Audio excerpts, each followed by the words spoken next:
Olá, bem-vindo a mais uma edição da série de entrevistas do Convênio 7 Unesp. Aqui discutimos as principais tendências do universo broadcast. No programa de hoje, você vai conferir qual a visão da comunicação na era do conteúdo e da inteligência artificial. Esse foi o tema de um dos painéis da 31ª edição do Congresso e da Feira de Tecnologia da SET, realizados na cidade de São Paulo. A entrevista foi gravada durante o evento e contou com a participação de 5 especialistas na área de comunicação. Quem conduziu o bate-papo foi o professor da Unesp, Francisco Machado. Vamos conferir. Congresso 7 Expo 2019, mais uma vez aqui direto dos Estúdios 7, do pavilhão da feira. E vamos começar agora um novo bate-papo com um painel que acabou de terminar, um painel muito rico e que é um painel especial aqui dentro da SET, porque é um painel da comunicação, de pesquisadores em comunicação, que apresentam seus trabalhos, suas pesquisas para um público de engenheiros, né? Um público não tão formados nessa área. E é uma grande satisfação a gente estar participando desse painel, que é o 3º ano, e é uma parceria que a SET tem com a TV Unesp e com a Unesp de Bauru, nos cedendo esse espaço aqui para a gente discutir como a tecnologia vem impactando o nosso modo de fazer jornalismo, nosso modo de fazer conteúdo. E a gente, com a nossa experiência, tentar passar um pouco para a engenharia, o feedback dos estudos que nós fazemos com a população, com a audiência, dos resultados das tecnologias que estão sendo implantadas na televisão. Aqui ao meu lado, vou apresentar os painelistas bem rapidamente. A Leire Bevilacqua é doutora em comunicação, ela é jornalista na TV Unesp, e vai falar um pouco sobre a relação dos telejornais com o Twitter, né, que foi a tese de doutoramento dela. O próximo, meu colega de departamento na Unesp, professor Francisco Belda, o Tico. Você falou meu apelido lá na mesa, o seu apelido do Tico. Ainda tem mais um lá que é o Dino. Que vai trazer para nós uma pesquisa e um projeto muito interessante na questão da credibilidade do jornalismo, que a gente pôde ver lá no painel, que é muito mais do que um combate direto à fake news. Não é simplesmente desmentir a fake news. Vale uma reestruturação das empresas de comunicação, principalmente investindo no ser humano. Fernando, muito conhecido aqui na SET, já fez várias entrevistas. Sou conhecido? Eu sou conhecido? Pelo menos no Estúdio 7. Você fez várias entrevistas aqui e vai falar um pouco também da experiência uma pesquisa que ele fez a partir da experiência dos usuários em relação ao Game of Thrones e aos jogos da Copa Libertadores transmitidos pelo Facebook. Mas aí eu vou falar como professor ou como revista Professor, SET? como professor. Aqui você é o professor Fernando da PUC de Campinas. E por último, o nosso colega professor Álvaro, que é professor da FAAP aqui em São Paulo, e que vai falar um pouco também da questão da monetização do rádio, né, dessa nova estrutura, que agora, principalmente nesse momento que o rádio não é mais só ondas sonoras, também é imagem, né? Eu me lembro, professor, que a gente estava discutindo há alguns anos aqui na SET a questão do padrão digital para o rádio. E se esperava naquele momento que esse padrão permitisse a internet. Como a gente começou a demorar muito para resolver essa questão, a internet foi lá e resolveu. Não precisa mais do padrão, já tem televisão nas rádios, basta a gente acertar essa questão do conteúdo. Começa por você então, professor Al, como é que você faz uma avaliação no painel e da questão que você trouxe desse novo contexto do rádio e dessa monetização que é importante, faz parte, né, do negócio. Uma boa tarde, prazer estar aqui. Gostei muito do painel, achei muito rico, acho que sempre muito bom poder encontrar colegas a forma como o painel foi organizado, acho que acabou fazendo com que os assuntos se casem de uma forma complementar, seja muito interessante a forma da gente poder trabalhar. Com relação à questão do rádio, nós temos um dado muito interessante, né? Acho que o rádio foi o primeiro veículo eletrônico a chegar na casa das pessoas, efetivamente. E com a chegada da internet, de novo, veio aquela história de que vamos matar o rádio, vamos matar a TV, vamos matar a fotografia e por aí afora. E, na realidade, o rádio ressurge disso, talvez sendo uma pesquisa ainda de 2008, mostra que o rádio é o meio de comunicação que melhor se adequou à internet ao longo desses últimos anos, né? E quando nós pensamos em interação, né, por exemplo, as pessoas dizem assim, mas a TV interativa será fantástica. Mas a TV nunca foi interativa. O conceito de TV não te leva à ideia de interação. O rádio já era interativo lá nos anos 40, né? Então, isso faz com que o rádio se renove dentro da proposta do digital. Mas, como você mesmo lembrou, há alguns anos nós estávamos discutindo um padrão de tecnologia digital para o rádio, mas a gente demorou tanto nesse processo, no caso do Brasil, e, de certa forma, foi até benéfico, porque o padrão norte-americano foi instalado, mas ele é muito restrito ao mercado americano. O padrão europeu, que depois, o DRM, que depois foi reelaborado para caber dentro do formato de um perfil igual ao Brasil, com perfis de ondas tão diferentes, mesmo assim ainda é muito caro para se pensar em transmissão em digital para um país de proporções continentais como o nosso, né? Falar em rádio digital na Europa é um perfil, porque um país é menor que um estado muitas vezes do que aqui. E a questão topográfica, a questão estrutural, enfim. E, como você mesmo disse, a internet chegou mais rápido e mais forte nesse sentido, potencializando um veículo que não é mais só ondas, agora é internet, é rádio, é TV, é imagem, é texto, e você acompanha isso de forma simultânea. O grande diferencial é como levar este veículo, que já tem mais de 100 anos, para dentro do ambiente digital, mas que se leve à questão da monetização, né? De alguma forma é preciso pôr dinheiro no caixa.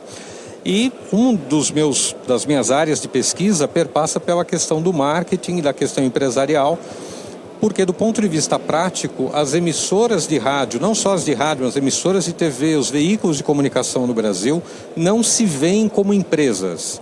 Então, do ponto de vista de gestão, são raros os que têm um planejamento estratégico, uma visão de médio prazo, longo prazo, uma análise de mercado, uma análise de concorrente, que é algo meio que básico que você ensina até no Sebrae para pequenas empresas. E aí as grandes empresas do nosso setor fazem, mas ainda, vamos dizer assim, usando uma expressão meio não acadêmica, de pé quebrado, né?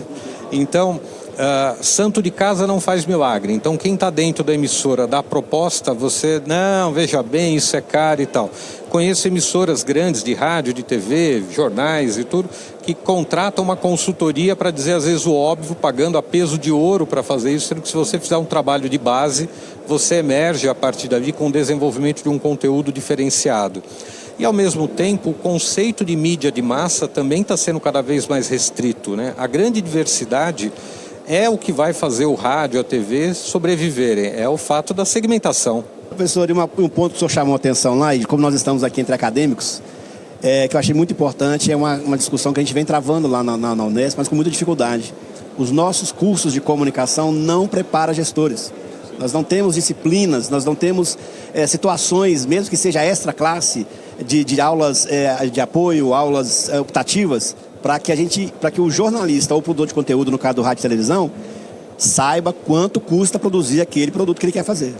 Mas isso está engedrado dentro da nossa estrutura de comunicação como um todo. O radialista não faz, o pessoal de audiovisual não faz, o pessoal de publicidade tem dificuldade, mesmo lidando com a área de marketing.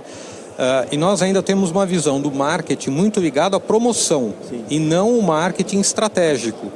E enquanto a gente vê isso dessa forma, vai ser muito difícil que a gente consiga alavancar os nossos mercados.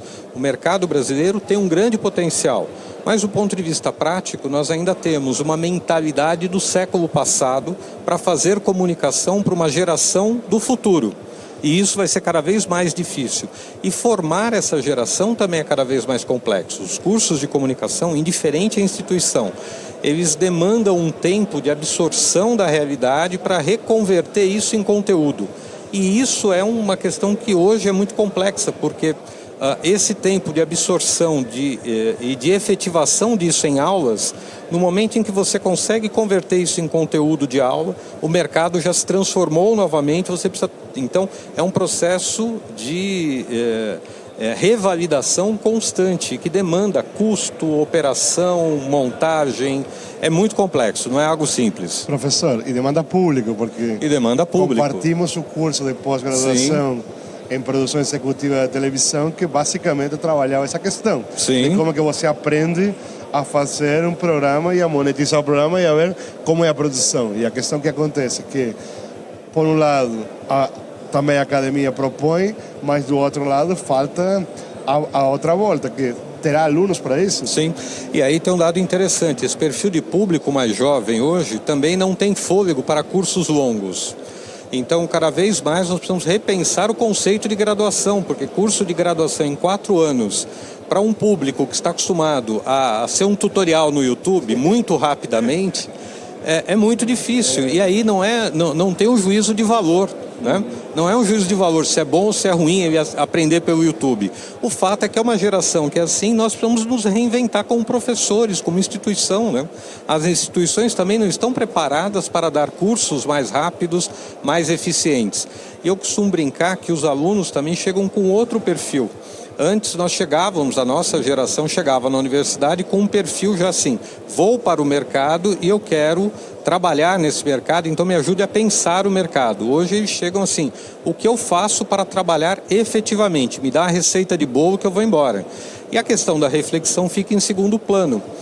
E é um paradoxo, porque ao mesmo tempo, cada vez mais, a produção de conteúdo de qualidade, seja para a internet, para a rádio, para a TV, em qualquer plataforma, depende de um processo de criação e de crítica que vai além do que o fazer é necessário. Quer dizer, nós ainda temos muito que aprender com esses processos, ainda vai demorar muito para que a gente consiga equacionar isso de uma forma lógica. Muito obrigado. Fernando, a sua apresentação, você fez essa análise da transmissão do Facebook desses dois produtos, e aí me chamou uma questão muito interessante. McLuhan, ele fala o seguinte, quando veio uma nova tecnologia ela é inserida na sociedade, ela copia os códigos e sistemas do veículo que ela tem mais proximidade, incorpora esses códigos, até que ele se fortaleça e o veículo que foi copiado, ele se reestrutura novamente. Então, quando a gente está vendo Watch TV, TV por internet, Web TV, Stream TV, IPTV, todos esses segmentos que surgiram com a possibilidade da internet, copiando esses códigos da aproximação da televisão. Mas o Facebook nunca vai estar preocupado com o espectro. O Facebook nunca quer saber qual o diâmetro da antena que ele tem que ter para irradiar o sistema na Grande São Paulo, a não ser que ele mude o negócio dele, né? Então, como é que você vê essa questão de um veículo incorporar esse nome, Web TV, trazendo essa questão que você colocou, principalmente se um vídeo on demand ou um vídeo por streaming, ele é uma experiência única ou coletiva? Me parece que são duas coisas aí. Primeiro, você sabe que eu tenho discutido muito isso aqui na SET mesmo, que temos que discutir espectro, porque até 2023 vamos saber se o 5G pega os 700 MB e temos espectro para a televisão. Essa é a primeira questão. A segunda, pensando que o meio é a mensagem, já que falou de McLuhan, para mim ficou claro, talvez mais claro que nunca, no Facebook Watch, que o meio é a mensagem. Então, o meio é a mensagem o que eu mudei é o canal de distribuição. Agora, eu vou continuar fazendo a mesma experiência da TV, porque isso que dá resultado. Tem interação, tem o algoritmo. Comparto com você, professor, o algoritmo é fundamental, vale mais do que... Mas há um momento da experiência e do negócio que isso demora um pouquinho, não é tão simples assim. Porque de todas maneiras, o que estamos discutindo aqui me parece que o mundo acabou. Então, eu me lembro, e desculpem que seja chato, e aí vou discordar com a conversa que tivemos antes, que eu me lembro, em 1991, na universidade, o professor entrar na sala de aula com o livro da Neuroponte, Ser Digital, e o mundo ia acabar porque o digital ia acabar com tudo. E isso foi em 1991 e estamos em 2019. Então, o processo é lento. Então, a televisão é lenta. Agora, o que temos que discutir é espectro, respondo a primeira parte da pergunta, e depois, o que para mim fica cada vez mais claro é que tudo é um ciclo.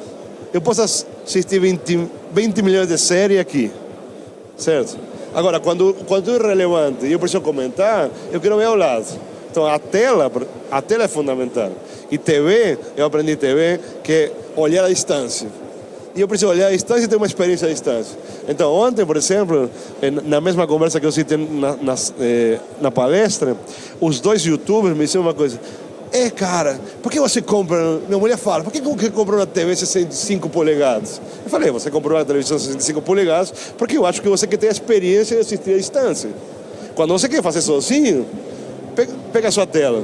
Quando você quer assistir uma coisa em conjunto, você precisa ter uma ligação, um elo de ligação. E isso o algoritmo não vai resolver.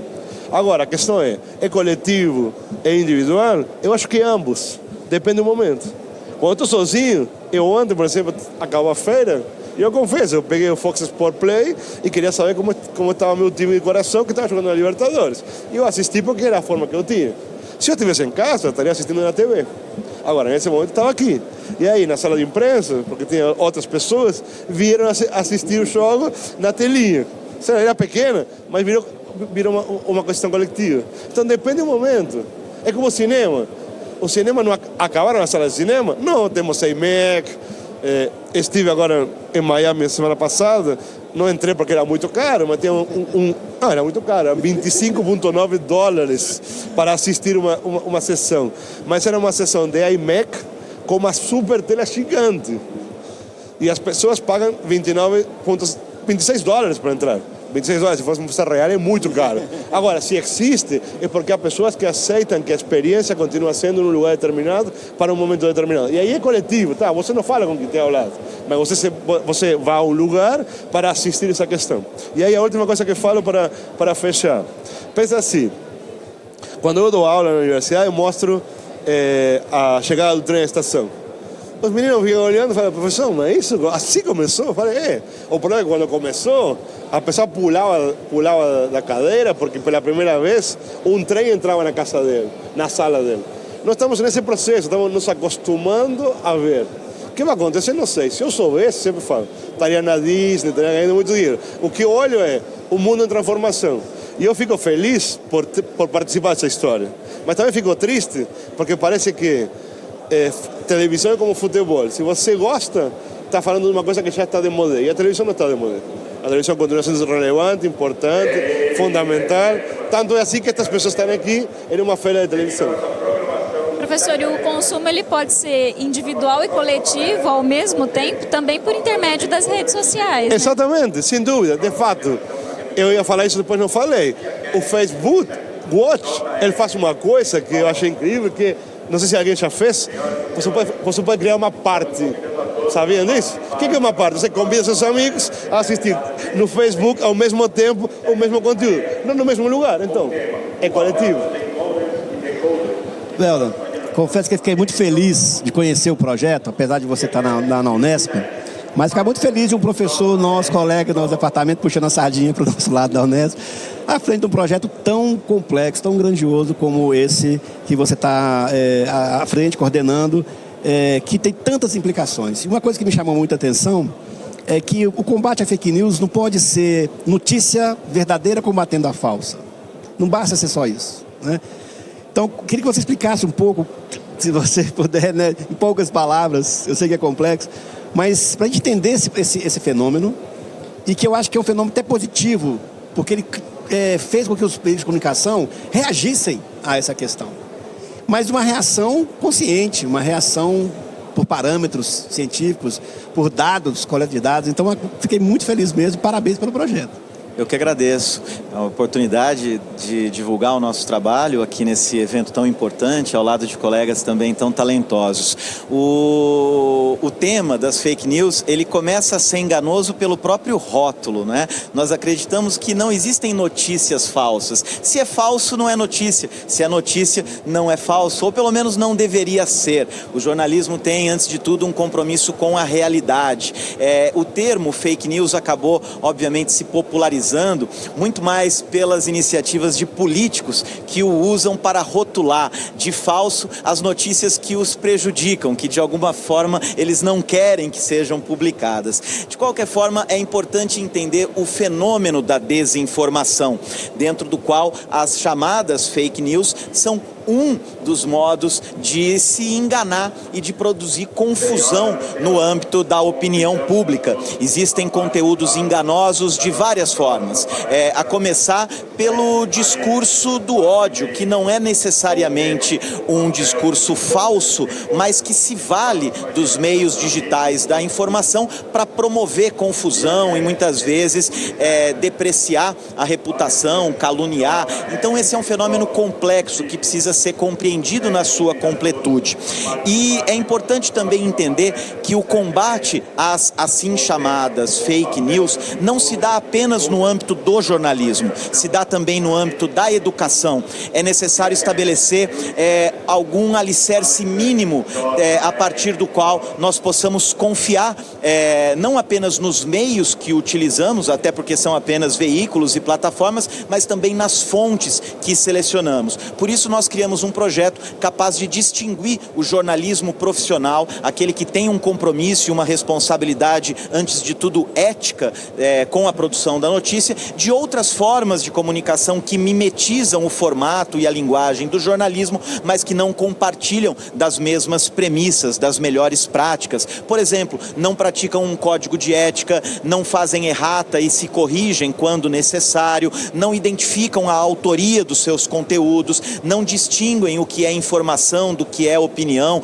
e também conteúdo patrocinado, não praticam a apuração local na reportagem, não citam e não referenciam os conteúdos de terceiros, entre outras práticas que são pressupostos básicos da nossa profissão. Nesse sentido, o PROJOR, o Instituto para o Desenvolvimento do Jornalismo, em parceria com a Unesp, especialmente o nosso programa de pós-graduação em mídia e tecnologia, vem se dedicando a construir no Brasil o que nós chamamos de um capítulo brasileiro do Trust Project. O Trust Project é uma iniciativa internacional patrocinada pelo Google e pelo Facebook e que se dedica a promover essas melhores práticas no âmbito dos veículos de comunicação. Nós temos mais de 200 veículos consorciados em todo o mundo e cerca de 20 veículos que participam no Brasil dessa iniciativa. Desses, 6 já implementaram o protocolo que tem um nível de design que faz com que o leitor consiga discernir e identificar esses atributos e também um nível computacional que é implementado no código-fonte do software dos veículos, de modo que também os algoritmos possam fazer essa distinção. Então é um pouco da inteligência artificial, do machine learning, também ajudando a combater as chamadas fake news. E a desinformação. Muito obrigado, Helder. Leire, você está na outra ponta. Exatamente, a sua pesquisa trata exatamente dessa questão do Helder. E você fez uma análise dos twitters, né, utilizados pelo Jornal Nacional, mas me chamou uma questão importante. O Twitter não era oficial do jornal, mas dos apresentadores. Né? Não, era oficial do jornal. Tinha lá JN oficial. Isso, a página oficial. Isso. Então, nessa questão, e aí vem aquele... Mas eu também fazia a coleta dos tweets dos usuários. Sim. Então, era uma combinação, né? Análise das postagens feitas pelo noticiário e também, né, os tweets comentando o material. E aí, teve um tweet especial que você mostrou, que o internauta, ele rebate uma informação do que era falsa. E na mesma edição do jornal, o William Bonner conseguiu pedir desculpas, assumir o erro e dizer que aquela informação não era verdadeira. Talvez essa juventude hoje não tenha noção que essa velocidade de, na mesma edição, no mesmo dia, com o mesmo peso do William Bonner falando, uma informação foi desmentida. Então, como é que você, que analisou todo essa endereçamento que você chama, né? Que às vezes deu errado, né, na campanha do Brasil que eu quero, analisa essa velocidade de resposta e se isso é um fator determinante para o jornalismo começar a se transformar também, porque agora ele tem um vigilante, ele tem um observatório muito maior do que o observatório da imprensa, que a gente costumava seguir.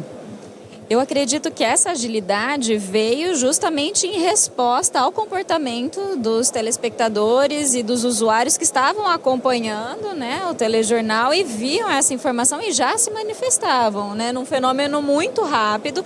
Então, as primeiras experiências que eu identifiquei lá em 2015, elas de fato surpreenderam quem estava assistindo ao telejornal e viu pela primeira vez o William Bonner se corrigir ao vivo, né, se desculpar, no caso em que ele chamou um personagem de uma reportagem, um hacker, ele disse que aquela pessoa tinha cara de maluco. Isso foi muito mal recebido, né, nas redes sociais.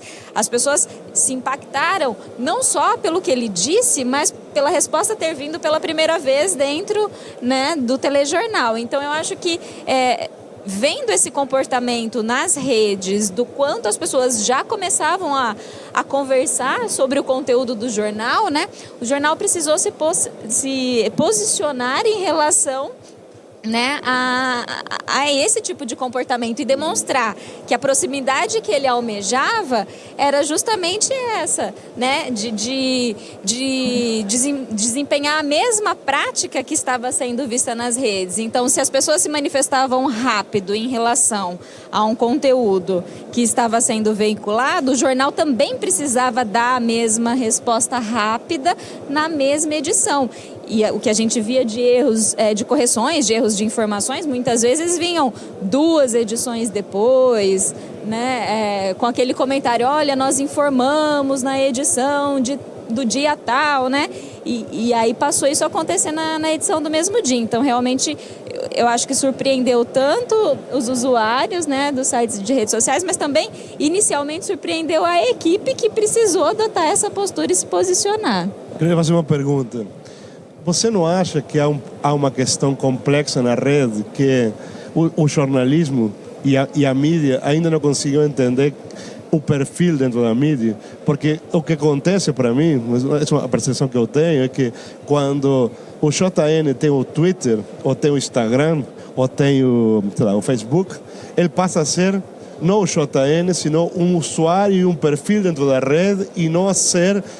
O Instagram tem a diferença de que ele consegue ser conta jurídica ou como for, mas nas outras redes não existe isso. Então, a Leire, o Fernando é igual que o JN, e aí muda a relação de poder. Como você vê essa relação de poder aí?